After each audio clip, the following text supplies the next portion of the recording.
Imagine que você tem em mãos uma máquina do tempo. O painel brilha, as coordenadas estão ajustadas. Você digita uma data, o dia em que seu avô tinha 20 anos, muito antes de ter filhos, muito antes de ter você. Você pressiona o botão. A máquina zumbi. E você chega lá. Agora vem a pergunta que vai mudar tudo. E se, nesse momento, por algum acidente, por descuido ou infelicidade, seu avô morresse? Sem filhos, sem netos, sem você. Se você nunca existiu, quem viajou no tempo para matar o avô? Bem-vindo ao paradoxo do avô, uma das ideias mais perturbadoras já criadas pela mente humana. E hoje vamos descobrir por que ele é muito mais do que uma pergunta filosófica. Ele pode ser a prova de que viagens ao passado são simplesmente impossíveis. O paradoxo do avô foi popularizado pelo escritor de ficção científica René Barjavel em 1943, no livro Le Voyageur Imprudent, O Viajante Imprudente. Mas a ideia é tão poderosa que rapidamente saiu das páginas dos romances e entrou nas discussões de físicos, filósofos e matemáticos do mundo inteiro. O paradoxo funciona assim. Suponha que a viagem no tempo ao passado seja possível. Um viajante volta no tempo e mata seu próprio avô antes que ele gere filhos. Se o avô morre sem deixar descendentes, o viajante nunca nasce. Se o viajante nunca nasce, ele não existe para viajar no tempo. Se ele não viajou no tempo, não matou o avô. Se não matou o avô vive, tem filhos, e o viajante nasce. Mas se o viajante nasce, ele pode viajar no tempo e matar o avô. E assim por diante, infinitamente. É uma contradição sem saída. Uma frase que começa, avança e devora o próprio início. Na lógica formal, chamamos isso de contradição performativa. Uma ação que, ao ser executada, destrói as condições que a tornaram possível. Como uma chama que se apaga ao queimar o combustível que a alimenta. Mas o paradoxo não é apenas sobre matar avós. Ele se aplica a qualquer ação no passado que possa alterar o presente de forma a impedir que aquela ação acontecesse. Você poderia simplesmente viajar ao passado e apertar um botão errado que desvia um navio, impedindo o encontro entre seus pais. O resultado seria o mesmo. Para entender por que o paradoxo importa tanto para a ciência, precisamos entender como os físicos enxergam o tempo. Durante séculos, o tempo foi visto como uma linha reta, um rio que corre em uma única direção, do passado para o futuro. Isaac Newton acreditava nisso. Para ele, o tempo era absoluto, igual para todos em qualquer lugar do universo. Então veio Albert Einstein e virou tudo de cabeça para baixo. Com a teoria da relatividade, Einstein mostrou que o tempo não é fixo. Ele se dobra, estica e contrai dependendo da velocidade da gravidade. Um astronauta viajando em altíssima velocidade envelhece mais devagar do que alguém na Terra. Um relógio no cume de uma montanha corre ligeiramente mais rápido do que um relógio no nível do mar. O tempo é relativo. E se ele pode se curvar, será que pode se dobrar completamente sobre si mesmo? Em 1949, o matemático Kurt Gödel encontrou nas equações de Einstein algo surpreendente, uma solução matemática que permitia a existência de trajetórias fechadas no espaço-tempo, chamadas de curvas temporais fechadas, ou CTCs. Em teoria, essas curvas seriam caminhos onde alguém poderia viajar pelo espaço-tempo e retornar ao próprio ponto de partida, ou seja, ao passado. Gödel apresentou isso como uma solução legítima das equações. Einstein ficou perturbado, porque se as equações permitem essa solução, então as equações estão dizendo que, em princípio, a física não proíbe viagens ao passado. O que proíbe, então? Diante do paradoxo do avô, a física moderna oferece 3 grandes respostas. Cada uma delas é fascinante, e nenhuma delas é simples. Primeira resposta: a hipótese da proteção cronológica. O físico Stephen Hawking propôs em 1992 uma ideia brilhante. A natureza simplesmente não permite que paradoxos se formem. Existe uma espécie de lei cósmica que protege a consistência do universo, tornando qualquer tentativa de criar um paradoxo fisicamente impossível. Como isso funcionaria na prática? Hawking argumentou que, toda vez que alguém tentasse usar uma máquina do tempo para criar um paradoxo, flutuações quânticas, variações aleatórias de energia no nível das partículas subatômicas, iriam acumular-se e destruir a própria máquina do tempo antes que ela pudesse ser usada. O universo seria seu próprio zelador, apagando qualquer brecha antes que ela criasse uma contradição.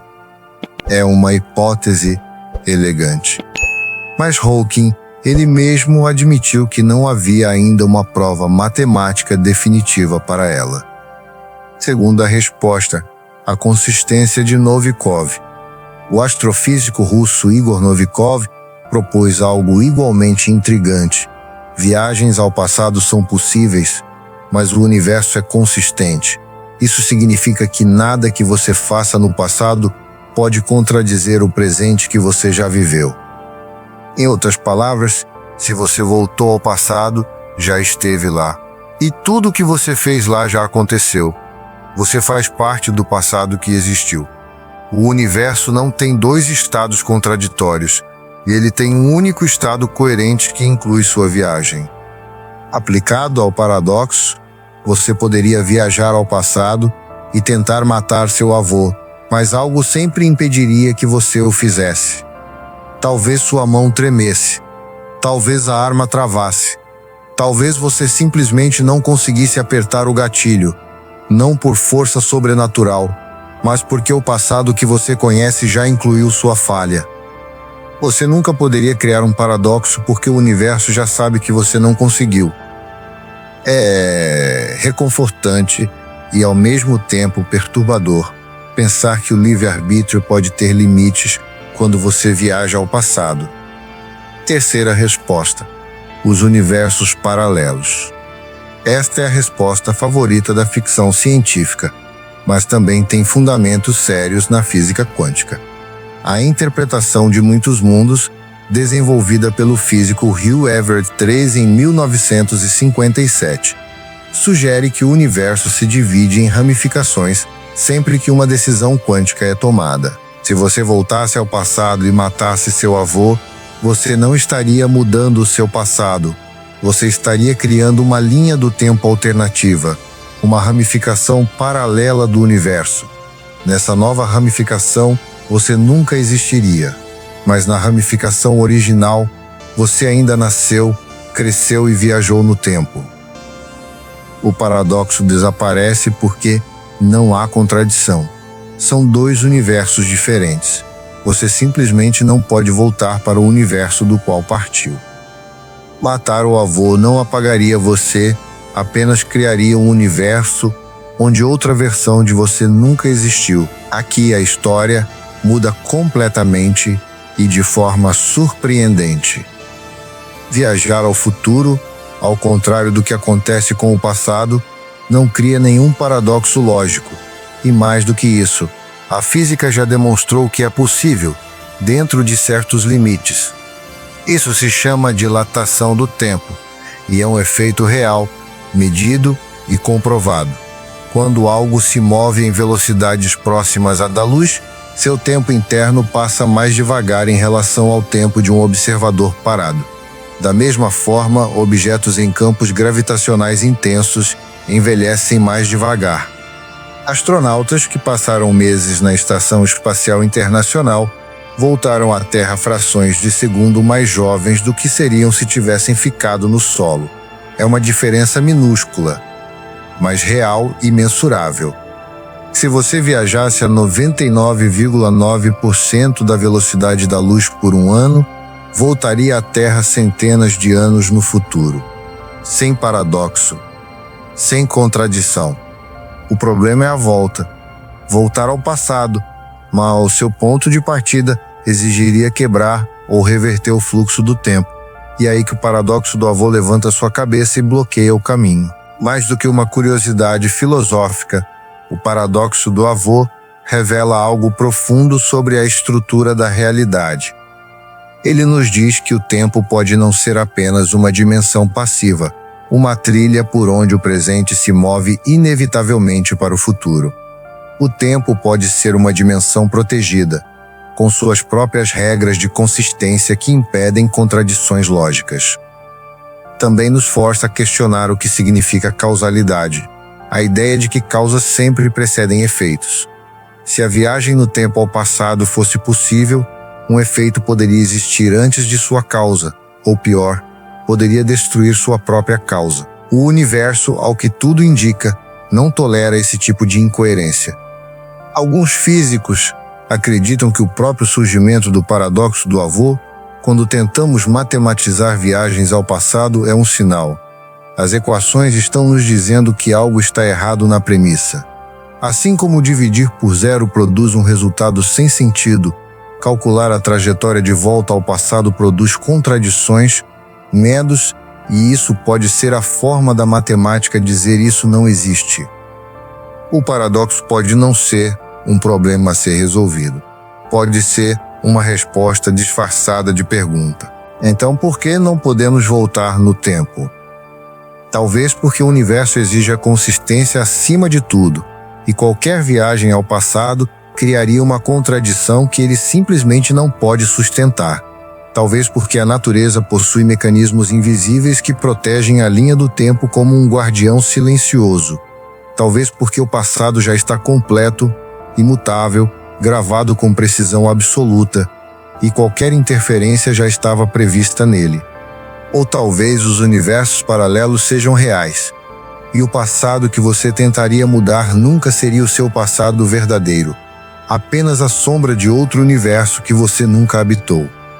O que todos esses cenários têm em comum? Nenhum deles permite que você volte ao seu próprio passado e o altere. O presente que você vive é soberano. O que foi, foi. O paradoxo do avô não é apenas uma armadilha lógica. É o universo dizendo, com toda a elegância da física e toda a força da matemática, o tempo tem uma direção, e ela aponta para frente.